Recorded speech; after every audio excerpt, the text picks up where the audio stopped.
مریم کون کیمپین کر رہی ہیں اس وقت پنجاب میں؟ مریم. یہ مریم وہ ہیں جنہوں نے سارے ٹی وی کے اوپر جا کے کہا 2014 میں، ان کی چلتی ہے وہ، کہ میری لنڈن تو پاکستان، لنڈن چھوڑے پاکستان میں بھی کوئی پراپرٹی نہیں. جب یہ کہہ رہی تھی ان کو نہیں پتا تھا کہ 2 سال کے بعد، کیونکہ اللہ الحق ہے، پینما کا انکشاف ہو جاتا ہے جدھر پتہ چلتا ہے کہ لنڈن کے سب سے مہنگے علاقے میں لنڈن جانتا ہوں، سب سے مہنگے علاقے میں 4 بڑے بڑے مہنگے ترین اپارٹمنٹس ان کے نام پہ ہیں. جب یہ 2014 میں کہہ رہی تھی تب ان کے نام پہ تھے، اور 2016 میں انکشاف ہو جاتا ہے. پھر عدالت میں جا کے ان کو سزا ہونی چاہیے تھی کہ اوتھ کے اوپر یہ کہتے ہیں، ایک کانٹریکٹ دیتے ہیں جس میں جس فونٹ جسے کلیبری فونٹ کہتے ہیں، وہ نکلتی ہے فونٹ جس میں کانٹریکٹ لکھا جاتا ہے، وہ 2007 میں آتی ہے اور 2006 میں کانٹریکٹ سائن کر جاتے ہیں، یعنی جعلی کانٹریکٹ. سیدھا جیل تھا اس کے لیے. بدقسمتی ہمارے ملک کی طاقتور پکڑے نہیں جاتے، اور ایف آئی آرز کن کے اوپر ہو رہی ہیں؟ سوشل میڈیا ایکٹیوسٹ، وہ صحافی جو کہ سچ لکھ رہے ہیں. ہمارا اللہ کا حکم ہے امر بالمعروف، اچھائی کے ساتھ کھڑے ہو. یہاں یہ سارا نظام ہمیں کہہ رہا ہے برائی کے ساتھ کھڑے ہو. اچھائی کے ساتھ کھڑے ہو گے تو ایف آئی آر کٹ جائیں گی. سارے ملک کا نظریہ بھی تباہ کر رہے ہیں، رول آف لا بھی تباہ کر رہے ہیں، ادارے بھی تباہ کر رہے ہیں. نیب بھی آج گئی، نیب کا انہوں نے اب خود ہی نیب کے جج اپوائنٹ کریں گے، اپنے کیسز اپنے جج، یعنی ملزم اب قاضی بن جائے گا. ایف آئی اے تباہ، نیب تباہ، پارلیمنٹ یہ جو ہے، اگر نیشنل اسمبلی میں راجہ ریاض اگر اپوزیشن لیڈر ہیں تو سمجھ جائیں وہ کیا رہ گئی نیشنل اسمبلی کی اہمیت. ادھر پنجاب میں عجیب ہی مذاق ہو رہا ہے، وہ ایک غیر آئینی طور پہ وہ وزیر اعلیٰ بنا ہوا ہے، وہ بھی تباہ. الیکشن کمیشن کے اوپر کسی کو اعتماد نہیں ہے. چیزیں نکلتی آ رہی ہیں کہ کس طرح، صرف ان کا ایک مقصد ہے کسی طرح اس سیٹ اپ کو اوپر رکھنے کے لیے. تو اس لیے میں اپنی آج ساری قوم کو کہتا ہوں کہ ہمیں اب کھڑا ہونا پڑے گا. ہمیں یہ ساری جو فیشسٹ ٹیکٹکس خوف کے ذریعے ہمیں ڈرا دھمکا کے یہ تسلیم کروا رہے ہیں، سب نے اس کے خلاف کھڑا ہونا ہے.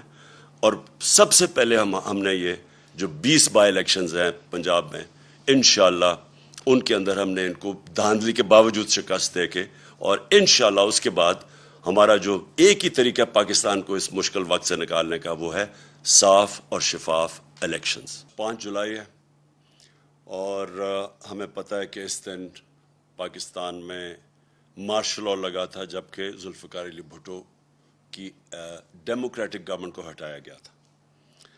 تب بھی جب مارشل لاء لگا تھا تو ایک بہت بڑی وجہ اس کی کہ امریکہ خوش نہیں تھا ذوالفقار علی بھٹو سے، اور بلکہ ہنری کسنجر کی ایک کوٹ کی جاتی ہے کہ اس نے تھریٹن کیا تھا کہ we will make you horrible example.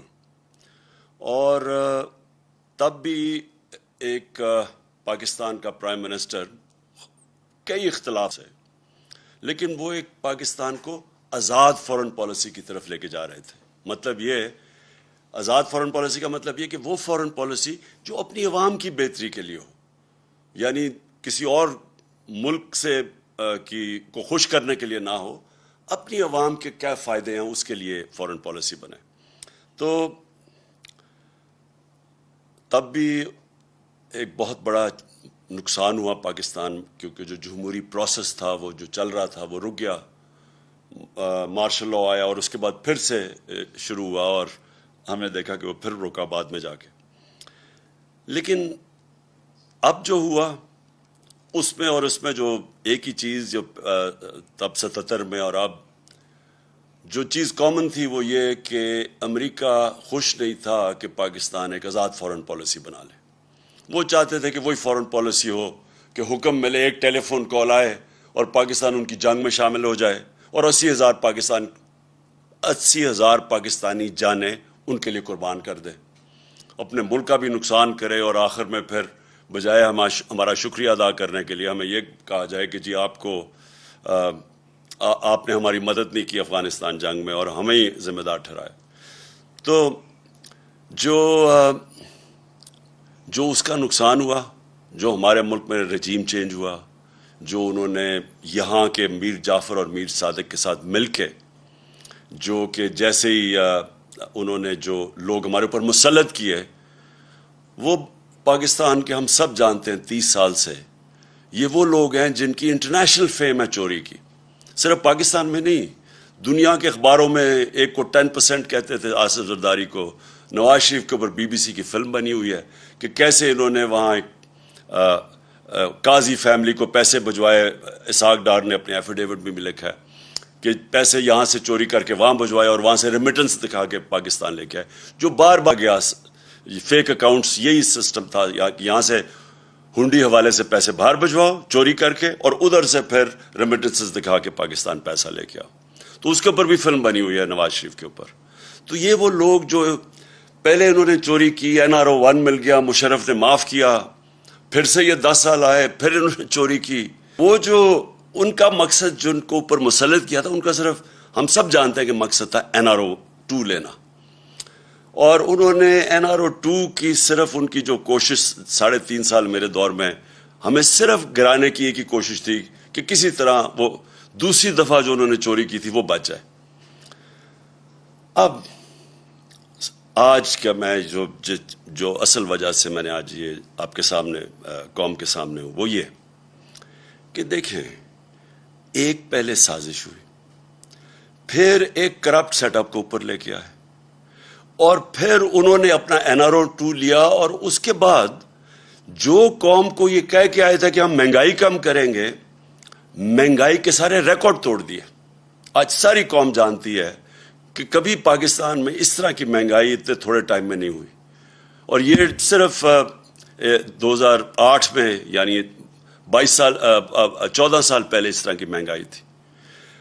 مہنگائی صرف آسمانوں پہ نہیں گئی, جو ہماری معیشت تھی, جو کہ صاف جو economic survey of Pakistan government کی جو سروے ہے اس میں جو بتایا تھا کہ ساری چیزیں یعنی انڈیکیٹرز جو تھے معیشت کے وہ سارے صحیح راستے پہ جا رہے تھے. چاہے ایکسپورٹس ریکارڈ تھی, ٹیکس کلیکشن ریکارڈ تھا, اس کے بعد جو ہماری زراعت تھی ان کی بڑی زبردست 4 فصلوں کی ریکارڈ پروڈکشن 2 سال لگاتار رہی. تو ہر چیز جب پازیٹو پہ جا رہی تھی, جب ہماری IT جو فیوچر ہے پاکستان کا اس کی جب ہم نے جو ان کو انسینٹیوز دیے وہ بھی 75% 2 سالوں میں ایکسپورٹس بڑھی تھی. تو جب ایک ملک صحیح راستے پہ جا رہا تھا, انڈسٹری بھی گرو کر رہی تھی, روزگار میں یہ سب سے بر صغیر میں ورلڈ بینک کی سروے سب سے زیادہ روزگار پاکستان دے رہا تھا, اس وقت کے اوپر یہ سازش کی گئی. اور پھر جب لوگ پہلے ہی تنگ تھے, پہلے قوم کی خودداری جاگ گئی. قوم نے جب دیکھا تو یہ کوئی بھی نہیں سمجھ رہا تھا کہ اس طرح پبلک سڑکوں کے اوپر نکلے گی. میں سچ بتاؤں, میں بھی نہیں سمجھ رہا تھا اس تعداد میں پبلک نکلے گی. عموماً تو لوگ جب حکومت جاتے ہیں خوشیاں مٹھائیاں بانٹتے ہیں, تو پبلک سڑکوں کے اوپر آ گئی. یہ کوئی بھی جو سازش کرنے والے تھے ان کے ذہن میں بھی نہیں تھا کہ اس طرح پبلک سڑکوں پہ نکلے گی.